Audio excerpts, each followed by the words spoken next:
ఒకటో రాజుల గ్రంథం 22వ అధ్యాయం 48వ వచనాన్ని అందరం కలిసి, యెహోషాపాతు బంగారము తెచ్చుటకై ఓఫీరు దేశమునకు పోవుటకు తర్షీషు ఓడలను కట్టింపగా ఆ ఓడలు బయలుదేరక ఎస్సోన్ గెబెరు నొద్ద బద్దలైపోయాను. చాలండి. ఎస్సోన్ గెబెరు అనుభూతి, ఎస్సోన్ గెబెరు అనుభూతి, ఎస్సోన్ గెబెరు అనుభూతి అనే అంశాన్ని మనం గత వారము ఆరంభించాం. మన ఆత్మీయ జీవితాల్లో దేవుడు ఒక్కొక్క ప్రాంతంలో ఒక్కొక్క రీతిగా మన జీవితంలో పరీక్షించాలని ఆశపడుతూ ఉంటాడు. ఒక్కొక్క ప్రాంతంలో ఒక్కొక్క ఉద్దేశాన్ని దేవుడు మన జీవితంలో సఫలీకృతం చేయాలని ఆశపడుతుంటాడు. మనందరికీ గత వారము పరిచయమైన రీతిగా ఎస్సోన్ గెబెరు, మళ్ళీ ఒకసారి నా వెనకాల పలుకుతారండి. ఎస్సోన్ గెబెరు, ఎస్సోన్ గెబెరు,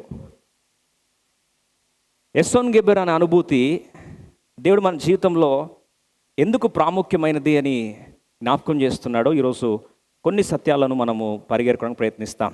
ఎస్సోన్ గెబెరు అనే ప్రాంతం యొక్క అర్థం ఏంటి? ఎస్సోన్ గెబెరు అంటే బలవంతుని యొక్క వెన్నెముక, the back bone of a mighty man, the back bone of a mighty man. అయితే ఎస్సోన్ గెబెరు ప్రాంతంలో ఈ యెహోషాపాతు రాజు జీవితంలో చోటు చేసుకున్న సంఘటన ఏంటి అంటే, తను ఓడలని నిర్మించుకున్నాడు. ఆ ఓడలన్నీ నిర్మించుకొని అవి బయలుదేరుతున్న సందర్భం అది. అయితే విషాదం ఏంటంటే, ఓఫీర్ దేశానికి వెళ్ళి బంగారం తెచ్చుకోవాలని చెప్పి అన్ని ప్రయత్నాలు చేశాడు. కానీ ఆ ఓడలు బయలుదేరక ఎస్సోన్ గెబెరు నొద్ద బద్దలై పోయాను. ఆ ప్రాంతంలో బద్దలైపోయాయి. యెహోషాపాతు జీవితంలో తను చేసిన ఈ ప్రయత్నం అంతా కుప్పగూలిపోగా, అదే ఎస్సోన్ గెబెరులో రాజైన సొలొమోను జీవితంలో జరిగిన విజయ రహస్యాన్ని మనం చూస్తాం. ఒకటో రాజుల గ్రంథం 9వ అధ్యాయం 26 నుండి 28 వచనాలు కలిసి చదువుకుందాం. 1 Kings chapter 9, reading versus 26 to 28. 26 నుండి 28 వచనాలు. 1 Kings chapter 9 verse 26 to 28. All of us together please. మరియు రాజైన సొలొమోను ఎదోము దేశము ఎర్ర సముద్రం తీరమందున ఎలాతు దగ్గర ఎస్సోన్ గెబెరు నందు ఓడలను కట్టించెను. 27.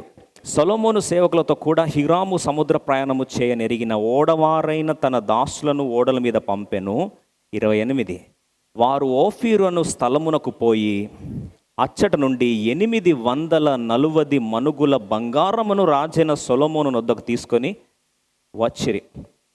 800 మనుగులు 420 420 టాలెంట్స్ అంటే సుమారు దాన్ని లెక్క వేస్తే 16 టన్నుల ఓఫీరు బంగారం, 16 tons ఆఫ్ గోల్డ్ ఆఫ్ ఓఫీర్. ఒకసారి ఆలోచిస్తే గుండె పగిలిపోతుంది కదండి. తుల బంగారం కొరకు ప్రస్తుత పరిస్థితులు ప్రైస్లు ఎలా ఉన్నాయో మనకు తెలుసు. అట్లాంటిది 16 టన్నుల బంగారాన్ని ఈ సొలొమోను తయారు చేసుకున్న ఓడలు సంతోషంగా సుభిక్షంగా ఓఫీర్ దాకా వెళ్ళాయి, బంగారాన్ని నింపుకున్నాయి, తిరిగి ఎస్సోన్ గెబెరు ప్రాంతానికి వచ్చాయి. సఫలీకృతంగా వారి యొక్క ప్రయత్నాన్ని దేవుడు ముద్రేశాడు. ఈరోజు ప్రశ్న ఏంటంటే, యెహోషాపాతు ఓడలు బద్దలవ్వడానికి, సొలొమోను ఓడలు సురక్షితంగా విజయవంతంగా తిరిగి రావడానికి సీక్రెట్ ఏంటి?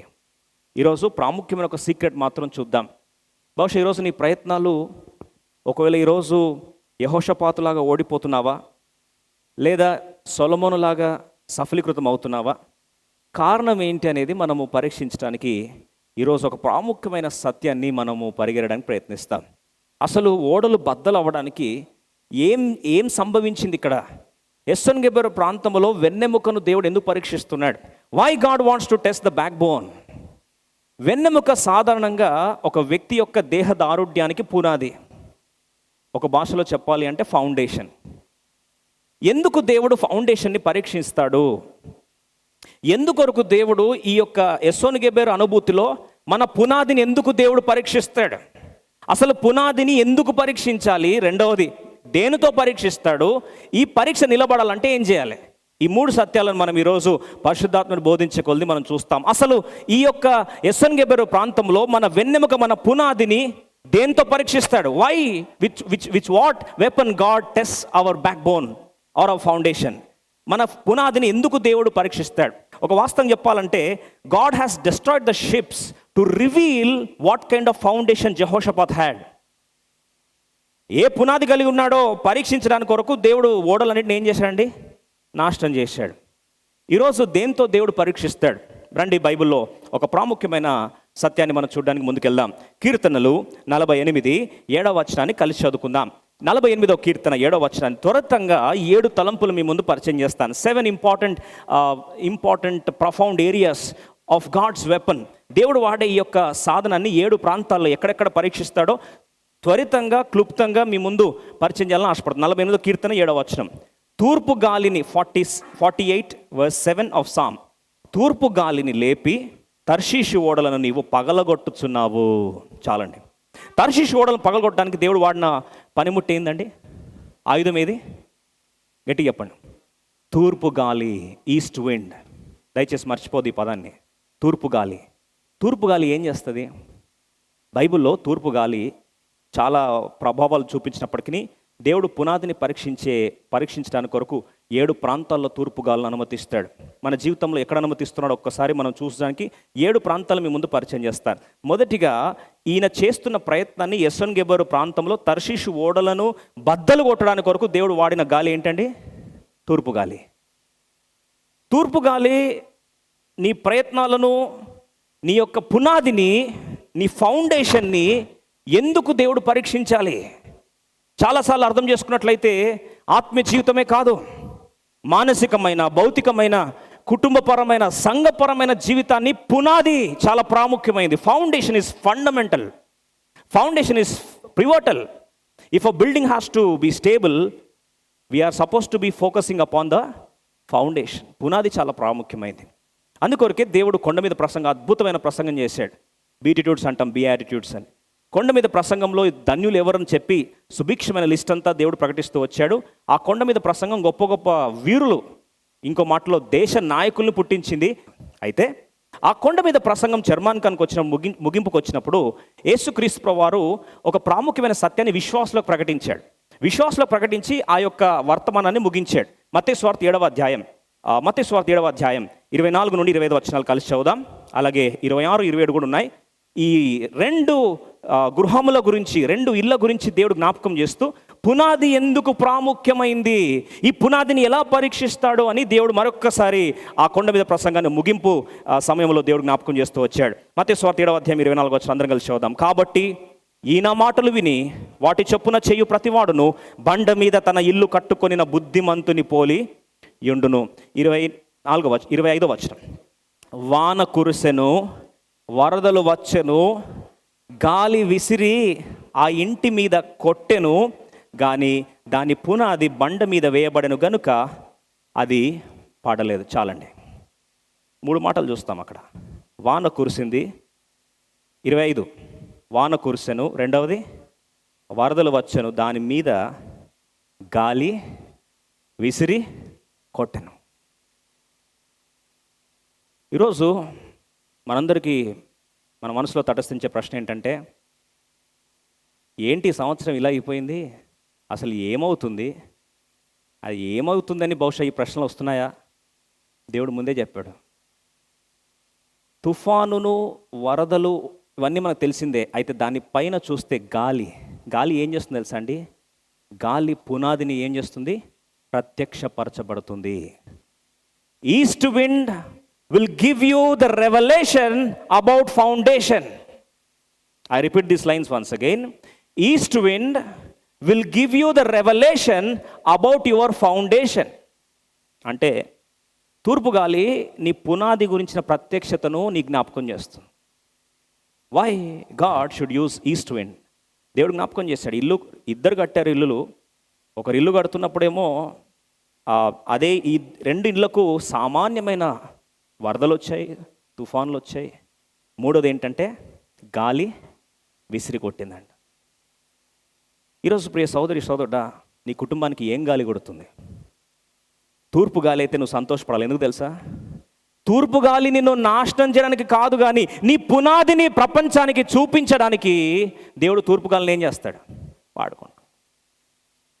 మనందరం ఏమంటామంటే తూర్పు గాలులు నన్ను నాశనం చేయడానికి కాదు, పక్కనున్న ఇంటిని నాశనం చేస్తున్న తూర్పు గాలి, పునాది మీద కట్టబడిన ఇంటిని తూర్పు గాలి ఆ పునాదిని ప్రపంచానికి చూపిస్తుంది.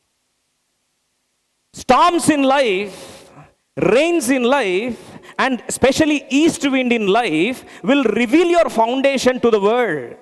It will show to the world what kind of foundation you have. నీ పునాది ఏంటి అని ప్రపంచానికి ప్రకటించే వర్తమానం ఏది అంటే తూర్పు గాలి. ఈరోజు ప్రశ్న ఏంటంటే, బైబిల్లో తూర్పు గాలులు 7 ప్రాంతాల్లో పునాదులను ఒక్కసారి కదిలించేశాయి. మనందరికీ బాగా పరిచయం తర్షీషు ఓడల దగ్గర తూర్పు గాలితో దేవుడు ప్రచండమైన గాలి చేత తర్షీషు ఓడలు అన్నీ కూడా పాడు చేస్తూ ఉంటే, అదే తూర్పు గాలి వీస్తే సొలొమోను ఓడలు మాత్రం పాడు కాలేదండి. అయితే సీక్రెట్ ఏందో చూద్దాం. కారణం ఏమై ఉండాలి? పునాది సరిగా కట్టుకున్నాడు. మరి యెహోషాపాతు వేసుకోలేని పునాది ఏంటి, సొలొమోను వేసుకున్న పునాది ఏంటి? What is the difference? ఆ పునాది సీక్రెట్ ఏంటో మనం చూడ్డానికి వీరిద్దరి జీవితంలో ఎందుకు దేవుడు తూర్పు గాలును పంపించి వీరిద్దరి పునాదులు ఎందుకు జ్ఞాపకం చేశాడంటే బాగా అర్థం చేసుకోండి. ఎస్సోన్ గెబెరు ప్రాంతంలో 2 ఓడలు కట్టించారు. కానీ సొలొమోను కట్టిస్తున్నప్పుడు ఒక సీక్రెట్ ఫాలో అయ్యాడు. ఏంటా సీక్రెట్? 2వ దినవృత్తాంతములు 8వ అధ్యాయం 17-18 వచనాలు. 2 Chronicles chapter 8 verse 17 and 18. దయచేసి బైబిల్స్ తెరిచి అందరం కలిసి ఈ సీక్రెట్ చదువుకుందాం. సొలొమోను ఎదోము దేశం యొక్క సముద్రపు దరినున్న ఎస్సోన్ గెబెరునకు ఏలాతునకు పోగా 18. హీరాము తన అందరం కలిసి చదువుదామండి. 18th verse. హీరాము తన పనివారి ద్వారా ఓడ నడుపుటయందు యుక్తిగల పనివారిని పంపెను. చాలండి, యుక్తిగల పనివారు. దాంట్లో మూల భాష, హెబ్రీ భాషలో మూల భాషకి వెళ్ళి మనం చూస్తే ఏముంది తెలుసా అండి? ప్రవచన జ్ఞానము కలిగిన, భవిష్య జ్ఞానము కలిగిన ఆ యొక్క పనివారిని సొలొమోను తెచ్చుకొని మరి పెట్టుకున్నాడు. In other words, prophetic wisdom who could give the divine revelation, Solomon employed with an expenditure. ఖర్చైనా సరే సొలొమోను ఎవరిని తెప్పించి పెట్టుకున్నాడు తెలుసా అండి? యుక్తిగల పనివారు. నా వెనకాల చెప్పండి, ఏం పని? యుక్తిగల పనివారు. దీన్ని మనం కొద్దిగా లోతుకెళ్ళి చూస్తే సొలొమోనుకి సీక్రెట్ ఎవరు చెప్పారు? ఒక్కసారి బ్యాక్గ్రౌండ్కి వెళ్దాం. సొలొమోను తన తండ్రి అయిన దావీదు దగ్గర ఎలా చేయాలి అని నేర్చుకున్నప్పుడు 1వ దినవృత్తాంతం 12వ అధ్యాయం 32వ వచనంలో 1వ దినవృత్తాంతములు 1 Chronicles chapter 12 verse 32 12:32లో ఇస్సాకారు గోత్రికులు దావీదు దగ్గరకు వచ్చారు. అయితే దావీదు వెంటనే వారిని చేర్చుకోవడం గల కారణం ఏంటి అంటే, ఇస్సాకారీలలో సమయోచిత జ్ఞానము కలిగి ఇశ్రాయేలీయులు చేయతగినదేదో దానిని ఎరిగి ఉన్న అధిపతులు 200. ఈ 200 ఇస్సాకారు గోత్రపు అధిపతులను ఎందుకు తెచ్చిపెట్టుకున్నాడంటే 2 మాటలకు రాస్తున్నాయి. అక్కడ రాయబడిన మాట సమయోచిత జ్ఞానము కలిగి, రెండవది ఇశ్రాయేలీయులు చేయతగినది ఏదో దాన్ని ఎరిగియున్న అధిపతులు. ఇంకో మాటలో బుద్ధి జ్ఞానముల సర్వ సంపదలు గుప్తమై ఉన్న వారిని తెచ్చి పెట్టుకొని ఈ పునాది మీద ఓడలు కట్టడం స్టార్ట్ చేశాడు. మరి దీని ఆత్మీయ అర్థం ఏంటి? కొలస్సీ 2వ అధ్యాయము 3వ వచనం ఒక్కసారి కలిసి చదువుదాం. Colossians chapter 2 verse 3 will read all together. బుద్ధి జ్ఞానముల సర్వ సంపదలు ఆయన యందే గుప్తమై ఉన్నాయి. ఇంకో మాటలో చూస్తే ఇప్పుడు బుద్ధి జ్ఞానముల గుప్తమై ఉన్న ఆయన యందు ఈ పునాది మీద కట్టబడినట్లయితే ఎన్ని తుఫాన్లు వచ్చినా, ఎన్ని గాలులు వచ్చినా, ఎన్ని ఈదురు గాలులు వచ్చినా, తూర్పు గాలు వచ్చినా కానీ ఆ పునాదిని ప్రపంచానికి బయలుపరుస్తుందే కానీ ఈ యొక్క గృహాన్ని అది కూల్చలేదు. మరి ప్రశ్న ఏంటంటే, బుద్ధి జ్ఞానంలో సర్వసంపదలు ఆయనలో గుప్తమై ఉంటే మనందరికీ బాగా పరిచయం. ఆయన ఎవరు? ఆదియందు వాక్యం ఉండెను, వాక్యం దేవుని యొద్ద ఉండెను, వాక్యమే దేవుడై ఉండెను. అందుకు ప్రభువు అన్నాడు, ఈ నా మాటలు విని వాటి చొప్పున చేయడానికి ఇష్టపడిన వాడు తన ఇంటిని దేని మీద కడుతున్నాడు? బండ మీద కడుతున్నాడు. ఎవరు ఆ బండ? క్రీస్తే ఆ బండ. మరి క్రీస్తే ఆ బండ అయితే కట్టకముందు ఏం చేస్తున్నాడంటే వాక్యాన్ని ఏం చేస్తున్నాడండి? వింటున్నాడు. ఇంకా లోతుకు వెళ్తే అసలు సీక్రెట్ ఏంది? ఫౌండేషన్కి పునాది ఏంటి అంటే లూకాసు సువార్త మనందరికీ చాలా ప్రాముఖ్యమైన వచనం 6వ అధ్యాయం 40వ వచనంకి వస్తాం. Luke's gospel chapter 6 verse 48. This should be the secret of the foundation of a rock solid foundation where in no east wind can shake you. ఈరోజు ఏ తూర్పు గాలి కూడా నిన్ను కదిలించొద్దు అంటే నీకు కావాల్సిన పునాదికి రహస్యం ఇది. లూకాసు సువార్త 6వ అధ్యాయం 48వ వచనం 48 అందరం కలిసి చదువుదామా? 48 అందరం కలిసి చదువుదాం. వాడు ఇల్లు కట్టవలనని ఉండి లోతుగా త్రవ్వి బండ మీద పునాది వేసిన వాని పోలియుండును. వరద వచ్చి ప్రవాహము ఆ ఇంటి మీద వడిగా కొట్టినను అది బాగుగా కట్టబడినందున దాని కదిలింపలేకపోయాను. చాలండి. ఇల్లు స్థిరంగా ఉండడానికి గల కారణమట, మంచి మాట రాస్తుంది ఫస్ట్ లైన్లో, వాడు ఇల్లు కట్టవలనని ఉండి లోతుగా త్రవ్వి. వాక్యాన్ని పైన చదవడం కాకుండా వాక్యాన్ని లోతుగా త్రవ్వే అనుభూతిలోకి వెళ్ళి ఆ విన్న వాక్యానికి తూచా తప్పకుండా విధే చూపిస్తూ మన జీవితాలు కట్టడానికి ఇష్టపడితే ఈ కట్టబడిన ఇంటికి ఏ తుఫాను కూడా కూల్చలేదండి. అయితే ఈరోజు నీ జీవితంలో ఏ తూర్పుగాలిని దేవుడు అనుమతించాడో తెలియదు. అయితే 7 తూర్పుగాలులు 7 ప్రాంతాల్లో ప్రభావితం చేస్తూ పునాదులు బయటకు తీసిన ఈ సంఘటనను మీ ముందు జ్ఞాపకం చేసి ఈరోజు ముగించాలని ఆశపడుతున్నాం. మొదటిగా తూర్పుగాలులు ఎస్సోను గెబెరు ప్రాంతంలో పునాదిని గమనిస్తూ ఆ ఓడలన్నింటినీ ఏం చేసిందండి? పాడు చేసింది. అదే ప్రాంతంలో ఈ యొక్క సొలొమోను ఓడలు ఏమైనాయండి? ఈ తూర్పు గాలికి తట్టుకుంది. రెండవదిగా చూస్తాం ఇప్పుడు తూర్పు గాలుల యొక్క ప్రభావాన్ని రెండవ ప్రాంగణంలో కూడా చూస్తాం. హెజ్కేలు గ్రంథం 17వ అధ్యాయం 10వ వచనం. The impact of east wind on the second zone. రెండో ప్రాముఖ్యమైన ప్రాంతానికి వస్తాం. హెజ్కేలు గ్రంథము 17వ అధ్యాయము 10వ వచనం. తూర్పు గాలులను దేవుడు పంపించి ఈ ప్రాంతంలో కూడా పరీక్షిస్తాడు. జాగ్రత్త. ఎందుకొరకు దేవుడు ఇవన్నీ మరొకసారి గుర్తు చేస్తున్నా అంటే మనం నష్టపోవద్దని. తూర్పు గాలులు మన పునాదిని బయటకు తీసుకురావాలి, కానీ మనల్ని కూల్చకూడదు. కూల్చకుండా ఉండాలి అంటే ఎలా కాపాడుకోవాలో దాని కొరకే లోతైన వాక్యం కావాలి. హెజ్కేలు గ్రంథం 17వ అధ్యాయం 10వ వచనం అందరం కలిసి చదువుదాం. అది నాటబడినను వృద్ధి పొందునా, తూర్పు గాలి దాని మీద విసరగా అది బొత్తిగా ఎండిపోవును. అది నాటబడిన పాదిలోనే ఎండిపోవును. రెండవది, తూర్పు గాలి ఏ ప్రాంతంలో కొడుతుంది అంటే నాటబడిన పంట. ఈ పంట మీద ఎందుకొరకు తూర్పు గాలి వేస్తున్నాడు అంటే ఈ నాటబడినది సరైన రీతిలో నాటబడిందా లేదా అని వృద్ధి పొందునా క్వశ్చన్ వేశాడు. Will it flourish? Will the crops give the proper harvest? అప్పుడు జవాబిస్తున్నాడు. ఎందుకు ఇవ్వదు అంటే తూర్పు గాలి దాని మీద విసరగా అది బొత్తిగా ఎండిపోయింది. ఈరోజు తూర్పు గాలులు దేవుడు ఎన్ని రకాలుగా అనుమతిస్తున్నాడు మన జీవితంలో ఒకసారి ఆలోచించండి. కొన్నిసార్లు వాక్యము విత్తబడిన ప్రాంతంలో కూడా తూర్పు గాలులు దేవుడు పంపిస్తాడు. అది నిజమైన వాక్యం అయితే తూర్పు గాలికి ఏం చేస్తుంది? అది తట్టుకుంటుంది. ఆ షేకింగ్ ప్రాసెస్లో పునాది బయటకు వస్తుంది. అందుకొరకు అపోస్తుల పునాదిని ఎవరు కూడా కూల్చలేకపోయారండి. ప్రపంచంలో ఏ శక్తి కూడా కూల్చలేకపోయింది. శిష్యుల యొక్క స్థిర నిశ్చయాన్ని ఎవరు కూడా ఆపలేకపోయారు. No force in this world could shake them because their foundation is perfectly laid in the deep revolution of the inspiration of God. మూడోదిగా చూస్తే ఈ తూర్పు గాలులు ప్రభావితం చేసే మూడో ప్రాంతం హోషేయ గ్రంథం 13వ అధ్యాయం 15వ వచనం. హోషేయ చాప్టర్ 13 వర్స్ 15. హోషేయ చాప్టర్ 13 వర్స్ 15. ఈ ప్రాంతంలో మూడో ప్రాంతం గమనిస్తాం. ఈ ప్రాంతంలో కూడా తూర్పు గాలులు పరీక్షిస్తాయి. ఏంటివి? నిజముగా ఎఫ్రాయిము తన సహోదరులలో ఫలాభివృద్ధి నొందును, అయితే తూర్పు గాలి వచ్చును, యెహోవా పుట్టించు గాలి అరణ్యములో నుండి లేచును, అది రాగా అతని నీటి బుగ్గలు ఎండిపోవును, అతని ఊటలు ఇంకిపోవును. గమనించి అతని ధన నిధులను, అతనికి ప్రియమైన వస్తువులన్నిటినీ శత్రువు కొల్లబెట్టును. ధన నిధులు. మూడోదిగా నీ ధన నిధులు ఎక్కడెక్కడ పెట్టుబడి పెడుతున్నావో తూర్పు గాలిని దేవుడు పంపిస్తాడు. ధనం లేని వారికి ఈ వాక్యం వర్తించదు అనుకుంటే పొరపాటు. ఎందుకంటే మనకున్న ఏదైనా సరే పెట్టుబడి ఎక్కడో దగ్గర పెట్టే ఉంటాం. Be careful. If it is not properly invested based on the scriptures, east wind will shatter it. తూర్పుగాలి ఏం చేస్తుంది? దాన్ని పేక మెడల్లా కూలగొట్టేస్తుంది.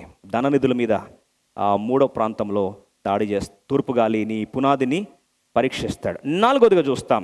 నిర్గమకాండం 14వ అధ్యాయం 21వ వచనం మనందరికీ సుపరిచితమే. ఇశ్రాయేల్ ప్రజలు ఐగుప్తు దేశాన్ని విడిచి ఇప్పుడు ఒక్కసారి అతి భయంకరమైన శ్రమ వారి జీవితంలోకి వచ్చింది. ఏంటంటే ముందు ఎర్ర సముద్రం, వెనకల ఫరో సైన్యం. అదే బాగా గమనించండి.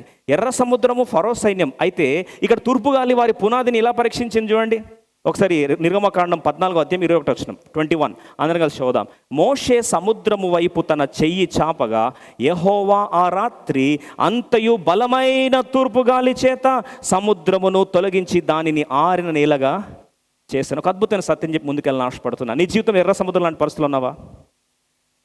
ఎర్ర సముద్రం అంటే ముందుకు పోలేరు, వెనుకలు రాలేరు, ఇరుక్కపోయినాం అంటారు కదా. అట్లా అనిపించింది ఎప్పుడన్నా? ఇరుక్కుపోయినాను అక్కడ, అటు ఇటు కాకుండా అయిపోయింది నా పరిస్థితి.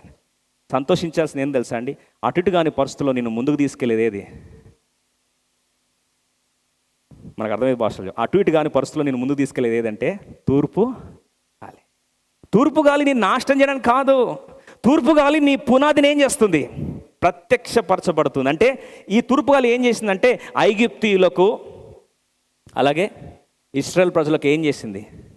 మధ్యలో వారిని వేరు చేసే గాలి. Always understand, when you are stuck in a helpless situation, you don't know where to go, always understand God allows east wind so that he would show the revelation of your foundation. That will be a demarcation. ఎర్ర సముద్రం లాంటి పరిస్థితుల్లో నువ్వు సంతోషించాలి, ఎందుకంటే దేవుడు ఒక తూర్పు గాలిని పంపిస్తాడు. ఇంకా ముందుకెళ్దాం రండి, 5వదిగా చూస్తాం. ఇర్మియా గ్రంథము 18వ అధ్యాయం 17వ వచనం. Jeremiah chapter 18:17. Jeremiah chapter 18:17. ఏంది ఇన్ని పాయింట్లు అనుకొని ఫీల్ అవ్వద్దు దయచేసి, రాసుకోవడం కష్టమైతే పర్లేదు, జస్ట్ వాక్యం వినడానికి ప్రయత్నించండి. ఇర్మియా గ్రంథం 18వ అధ్యాయం 17వ వచనం అందరం కలిసి 18:17. తూర్పు గాలి చెదరగొట్టునట్లు వారి శత్రుల ఎదుట నిలువకుండా వారిని చెదరగొట్టెదను, వారి ఆపద దినమందు వారికి విముఖుడనై వారిని చూడకపోదును. ప్రాముఖ్యమైన సత్యం ఏంటంటే తూర్పు గాలి 5వదిగా నిన్ను చెదరగొట్టే పరిస్థితుల్లో, ఆపద దినము లాంటి పరిస్థితుల్లో నీ తూర్పు గాలి నీ పునాదిని బయటకు తీసుకొస్తుంది. సరైన పునాది లేకపోతే చెదిరిపోతావు, సరైన పునాది ఉంటే ఏం చేస్తావు? స్థిరపడతావు. ఈ మాట చెప్తున్నాను, దయచేసి ఎవరు అఫెండ్ అవ్వద్దు. నిజమైన సంఘంలో స్థాపించబడిన తర్వాత కొన్నిసార్లు దేవుడు మనల్ని ఏం చేస్తాడు అండి? కొన్నిసార్లు చెదరగొట్టే అనుభూతులు తీసుకొస్తాడు. ఈ చెదరగొట్టున పరిస్థితులు తీసుకొచ్చినప్పుడు, తూర్పు గాలి పంపించినప్పుడు, అది మనం చెదిరిపోయే వాళ్ళమా లేకపోతే నాటబడిన వారమా అనేది అప్పుడు బయటపడుతుంది. Don't know, God may use an east wind to show forth the foundation, fundamental foundation that you have. ఈరోజు ఒకవేళ చెదరగొడుతున్న పరిస్థితులు ఉన్నావా? చెదరగొట్టబడుతున్న దానికి నువ్వు వెళ్ళిపోతున్న పొట్టులాగా ఒట్టుకపోతున్నట్టు అంటే అర్థం ఏంటి తెలుసా? You don't have proper foundation. ఇప్పుడు 6వదిగా చూస్తాం, యోనా గ్రంథము 4వ అధ్యాయం 8వ వచనం. జోనా చాప్టర్ 4:8. 6వదిగా చూస్తాం, యోనా గ్రంథము 4వ అధ్యాయం 8వ వచనం. అందరం కలిసి ఈ 6వ సత్యాన్ని చదువుకుందాం. మరియు ఎండ కాయగా దేవుడు వేడిమి గల తూర్పు గాలిని రప్పించెను, యోనా తలకు ఎండ దెబ్బ తగలగా అతడు సొమ్మసిల్లి బ్రతుకుట కంటే చచ్చుట నాకు మేలు అనుకోనాను. ఇలాంటి ఫీలింగ్ వచ్చిందా? ఎస్, శబ్దం వస్తుంది అక్కడ నుంచి. ఎస్, బతకడం కంటే చచ్చిపోవడం బెటర్ అనే ఫీలింగ్ వచ్చుంటే దేవుడు దేన్ని వాడుకున్నాడు తెలుసా? ఆ సంఘటన నేను ఈ జీవితం లేదు. తూర్పు గాలి ఎందుకు వస్తుంది? తూర్పు గాలి యోనాన్ని చంపడానికి కాదు, యోనాన్ని చంపడానికి ఒక తూర్పు గాలి పంపట్లేదు దేవుడు. దేవుడు తూర్పు గాలిని పంపించింది యోనా ఏ పునాది మీద ఉన్నాడు అనేది పరీక్షించి తన పునాదిని బయట ప్రత్యక్షపరచబడడానికి దేవుడు తూర్పు గాలిని ఏం చేశాడు? పంపించాడు. Fainting experiences. ఎందుకంటే ఇలా నేను ధైర్యంగా నిలబడాల్సిన నా జీవితంలో స్పృహ తప్పిపోయే పరిస్థితి వస్తుంది. దెబ్బకు తగలగా సొమ్మసిల్లిపోయే పరిస్థితి. సొమ్మసిల్లిపోయావా ప్రియ సహోదరి సహోదరుడా? Have you fainted? దేవుడు ఏదైనా తూర్పు గాలిని వాడుకున్నాడా? అది సొమ్మసిల్ల చేసి నేను చంపడానికో నేను నాశనం చేయడం కాదు, నీ పునాదిని జ్ఞాపకం చేయడానికి. God wants to show fourth once again what kind of foundation you have. అందుకొరకే దేవుడు ట్రైనింగ్ ఇస్తూ తీసుకెళ్తున్నప్పుడు మోషే జీవితంలో 40 సంవత్సరాలు అక్కడ తర్ఫీదిచ్చి తిరిగి తీసుకొచ్చి అరణ్యంలో ఇంకో 40 సంవత్సరాలు తర్ఫీదిచ్చి 80 సంవత్సరాలు తను మొత్తం ఖాళీ చేసి నెక్స్ట్ 40 సంవత్సరాల కొరకు సిద్ధపరచక మునుపు దేవుడు తన సిద్ధపాటు ప్రక్రియ చూస్తే పర్ఫెక్ట్ ప్లాన్తో సిద్ధపరచుకున్నాడు మోషేని. తన జీవితంలో అనుభవించిన ఒక్కొక్క పరీక్ష ఏది కూడా వ్యర్థం కాలేదు. Not even a single experience got wasted. అరణ్యంలో ఆ ప్రాంతమంతా సీనాయి పర్వతంలో పిచ్చోడ్లాగా తిరుగుతున్నాడని బహుశా కొంతమంది కామెంట్ చేయొచ్చు. తన యొక్క మందలను పశువులను తీసుకొని ఆ ఎండలో ఎండి వర్షానికి నాని అయ్యో 80 సంవత్సరాలు 40 సంవత్సరాలు వృధా చేసుకున్నాడే అంటే పొరపాటు. ఆ 40 సంవత్సరాలు ఏం చేశాడు ఆ యొక్క మోషే అంటే ఒక్కొక్క ప్రాంతంలో దేవుడు తనకు ఒక ప్రాముఖ్యమైన పాఠాలు నెరవేరుస్తూ తూర్పు గాలుల చేత పరీక్షించి నెక్స్ట్ 40 years కొరకు ఏం చేశాడండి? సిద్ధపరిచాడు. ఈ పరీక్షలు ఏదో మనల్ని ముంచేయడానికో ఈ తూర్పు గాలు మనల్ని నాశనం చేయడం కాదు. ఈ తూర్పు గాలులే మన పునాదిని ఏం చేస్తుంది? బయటకు చూపిస్తుంది. ప్రియమిత్రమా, ఈరోజు ముగించక మునుపు 4 విషయాలు ఈ యొక్క ప్రాముఖ్యమైన ఆలోచన పరిశుద్ధాత్ముడు మనందరితో మాట్లాడుగాక. మన పునాది ఎలా కట్టుకున్నాం? What kind of foundation do we have? నిజమైన పునాది ఉంటే దేవుడు అన్నాడు కదా, మీ సంతోషం ఎవడు కూడా దొంగలించడానికి వీలు లేదు, దొంగలించలేడు. Nobody can snatch your joy. ఈరోజు అటువంటి స్థిర పునాది మీద కట్టబడాలని ఆశ ఉంటే, ఈరోజు తిరిగి వాక్యము, సరైన వాక్యము చేత తిరిగి కట్టబడి విన్న వాక్యము ప్రకారము విధే చూపించి లోతుగా తవ్వడానికి ఇష్టపడితే, మన తెడ్లను లోతులకు వేయడానికి ఇష్టపడినట్లయితే విస్తారమైన ఆ యొక్క ఫలితమును ఏ విధంగా అయితే సొలొమోను పొందాడో, తన సొలొమోను జీవితంలో వెళ్ళి 16 టన్నుల ఓఫీరు సువర్ణాన్ని మోసుకొని వచ్చే ఆ యొక్క ఓడల వంటి అనుభూతిగా దేవుడు మన జీవితం మార్చబడాలని నీకు ఆశ ఉందా? ఈరోజు అలా ఆశ ఉన్నట్లయితే, ప్రభువా నా పునాది ఈరోజు మరొకసారి నాకు జ్ఞాపకం చేస్తున్నాను. ఈ రోజైనా సరే లోతుగా పునాది వేయబడాలని ఆశపడుతున్నాను. అపోస్తుల బోధ ద్వారా కట్టబడాలని ఆశపడుతున్నాను. సరైన స్థిరమైన వాక్యం పునాది వేయబడాలని ఆశపడుతున్నాను. ఈ క్రీస్తు అనే బండ మీద నా ఇల్లు కట్టబడాలని ఆశపడుతున్నాను. అందుకొరకే ఎప్పుడైతే క్రీస్తు అనే బండ మీద మన యొక్క పునాది వేయబడుతుందో, తుఫాన్లు రావచ్చు, వరదలు రావచ్చు, పైపెచ్చు తూర్పు గాలి రావచ్చు, ఈ 7 ప్రాంతాలు కొట్టినా సరే, 7 డిఫరెంట్ ఏరియాస్లో ఈస్ట్ విండ్ ఒకవేళ దాడి చేసినా సరే, అది మనల్ని నాశనం చేయదు. కేవలం మన పునాదిని ఏం చేస్తుంది? బయటకి తీసుకొస్తుంది. ఈ పరిస్థితిలో ఏది సత్యవాక్యం, ఏది అపోస్తుల బోధ, ఎలా కట్టబడితే కదలించబడకుండా ఉంటాం, ఏది నిత్యమైన మహిమకు సిద్ధపరుస్తుంది, ఇవన్నిటిని బయలుపరిచింది తూర్పు గాలి. బహుశా ప్రేమిత్రమా, ఈరోజు ముగించక మునుపు ఒకవేళ తూర్పు గాలిని దేవుడు పరీక్షిస్తున్నాడా? ఈరోజు మన జవాబు ఏమై ఉండాలి తెలుసా? ప్రభువా ఈ పునాది లోతుగా త్రవ్వి నా వేర్లు, అందుకొరకే కీర్తన 1:3 ఏమని రాస్తాడు? దివారాత్రము వాక్యము ధ్యానించువాడు ధన్యుడు, వాడు ఆకు వాడక తన కాలమందు ఫలమిచ్చు చెట్టు వలె నుండి అతడు చేయనదంతయు సఫలం. ఆశ లేదండి మనకు? దివారాత్రం వాక్యం, సరైన వాక్యం మీద కట్టబడాలి ప్రభువా. అట్టి ఆశ నాకుంది. ఈ రోజు నుంచైనా నా ఇల్లు, నా కుటుంబం, నా ఆత్మీయ జీవితం ఈరోజు స్థిరమైన పునాది మీద కట్టబడి, ఏ విధంగా అయితే సొలొమోను ప్రవచన జ్ఞానము కలిగిన ఆ యొక్క యుక్తి గల ఆ నేర్పరి వారిని ఎలా అయితే పునాదిగా వేసుకున్నాడో, ఆయన ఓడలు సువర్ణాన్ని 16 టన్నుల ఓఫీరు సువర్ణాన్ని తీసుకొచ్చింది. నాకు అటువంటి ప్రయత్నంగా నా జీవితం, నా కుటుంబం, నా ఇల్లు కట్టబడాలని ఆశపడుతున్నాను ప్రభువా. నిజంగా ఆశ ఉంటే మన కళ్ళు మూసుకుందాం, ప్రార్థనలకు వెళ్దాం.